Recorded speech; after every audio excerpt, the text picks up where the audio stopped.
Hello friends, आप सभी का एक बार फिर से स्वागत है आपके अपने यूट्यूब चैनल पे। बच्चों, आज हम लोग क्लास 11 के अंतरा भाग एक जो गद्य खंड हमारा उसके चैप्टर नंबर 5 को पढ़ेंगे, जिसका नाम है ज्योतिबा फूले। बच्चों, वीडियो शुरू करने से पहले एक इंपॉर्टेंट बात बता दूं। इससे पहले हमने 4 चैप्टर की वीडियो अपने यूट्यूब चैनल पे अपलोड कर दी है। अगर आपको उसके एक्सप्लेनेशन की वीडियो देखनी है तो आप हमारे चैनल के प्लेलिस्ट पे जाकर के वीडियो को पूरा देख सकते हैं। तो चले बच्चों, वीडियो को शुरू करते हैं और वीडियो को अंत तक जरूर देखें। वीडियो बहुत ही इंपॉर्टेंट है बच्चों आप लोगों के लिए, हिंदी के एग्जामिनेशन के लिए। चले बच्चों, देखते हैं पाठ का परिचय। यह प्रस्तुत पाठ ज्योतिबा फूले में ज्योतिबा और उनकी पत्नी सावित्रीबाई फूले से प्रेरक जीवन चरित्र को दर्शाया गया है।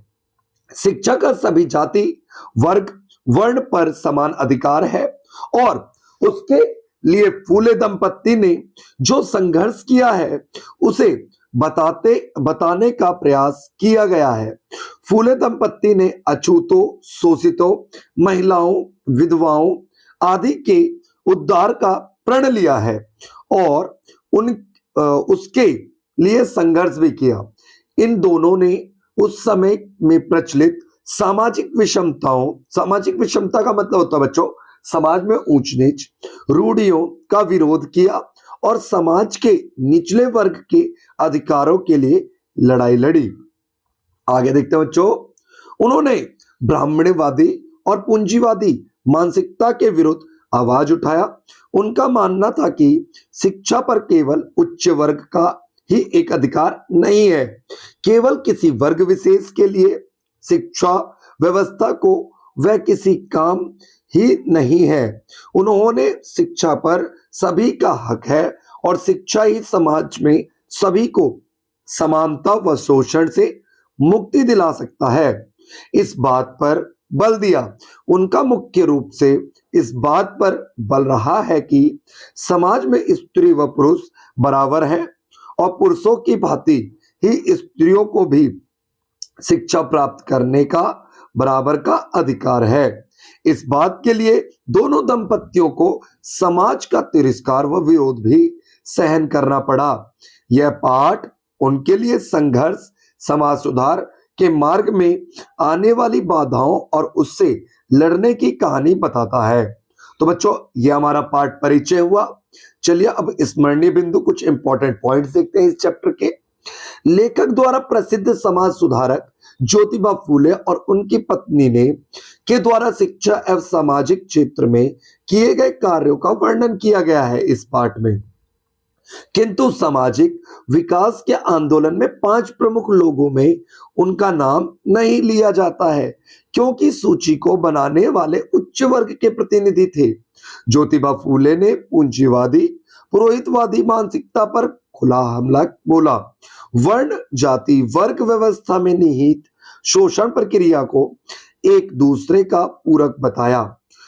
गुलामगिरी, सेतकर, याचा आसूड़ में विचारों का संकलन किया गया है।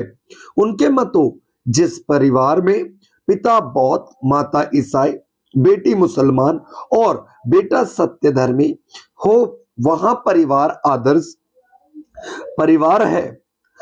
परिवार है। महात्मा ज्योतिबा फूले ने स्त्री शिक्षा पर बल देते हुए लिखा कि स्त्री शिक्षा के दरवाजे पुरुष ने इसलिए बंद कर रखे हैं ताकि वह पुरुषों के समान स्वतंत्रता ना ले सके। ज्योतिबा फूले ने स्त्री समानता को प्रतिष्ठित करने वाली नई विवाह विधि की रचना की।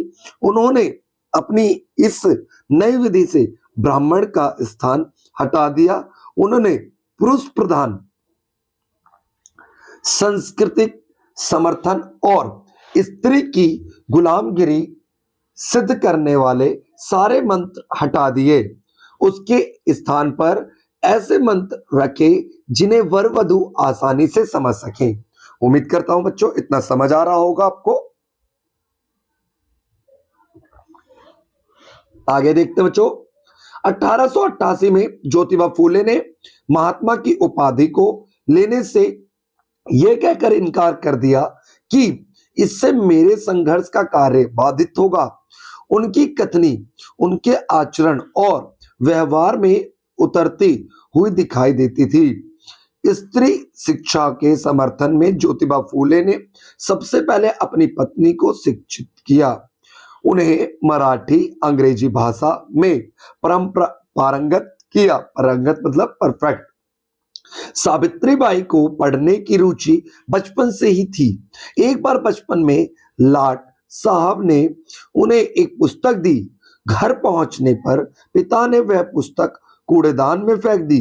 सावित्रीबाई ने उसे छिपा कर रख दिया तथा विवाह के पश्चात शिक्षित होने पर उस पुस्तक को पढ़ा। 14 जनवरी 1848 को भारत में पहली कन्या पाठशाला, बच्चों वेरी इंपॉर्टेंट लाइन बता रहे हैं यहाँ पे, ठीक है, इसे आप लोग रट लीजिएगा। 14 जनवरी 1848 को भारत में पहली कन्या पाठशाला की स्थापना पुणे में हुई। निम्न वर्ग की महिलाएं बालिकाओं के लिए पाठशाला खोलने के लिए ज्योतिबा फूले और सावित्रीबाई फूले को बहुत सी बाधाओं तथा बहिष्कारों का सामना करना पड़ा। ज्योतिबा के धर्मवीरू पिता ने भी बहू बेटे को घर से निकाल दिया। सावित्री को तरह तरह से अपमानित किया जाता था, पर उन्होंने 1840 से 1890 तक 50 वर्षों तक एक प्रण होकर के अपना मिशन पूरा किया। उन्होंने मिशनरी महिलाओं की तरह किसानों और अछूतों की झुग्गी झोपड़ी में जाकर के काम किया। वे दलितों और शोषितों के हक में खड़े हो गए। महात्मा फूले और सावित्रीबाई का अपना लक्ष्य के प्रति समर्पित जीवन एक मिसाल बन गया। तो बच्चों, हमें क्या पता चला इस पुस्तक इस चैप्टर में? जो ज्योतिबा फूले हैं सामाजिक कार्यों की झांकी प्रस्तुत करता है, ठीक है, समाज के अंदर जो भी कुरीतियां हैं उनके खिलाफ कैसे संघर्ष करते हैं। तो बच्चों, ये वीडियो कैसी लगी कमेंट करके बताएं। वीडियो में अगर कुछ भी सुधार करने की जरूरत है तो प्लीज हमें बताएं, ठीक है। अगर वीडियो अच्छी लगी हो तो एक लाइक और अपने एक बेस्ट फ्रेंड के साथ शेयर करना ना भूलें। और आपके एक लाइक से आपका तो कुछ नहीं जाता, बट हमको मोटिवेशन आता। हमारे चैनल के प्लेलिस्ट पे जाकर के आप और भी सब्जेक्ट के वीडियो देख सकते हैं। Thank you for watching.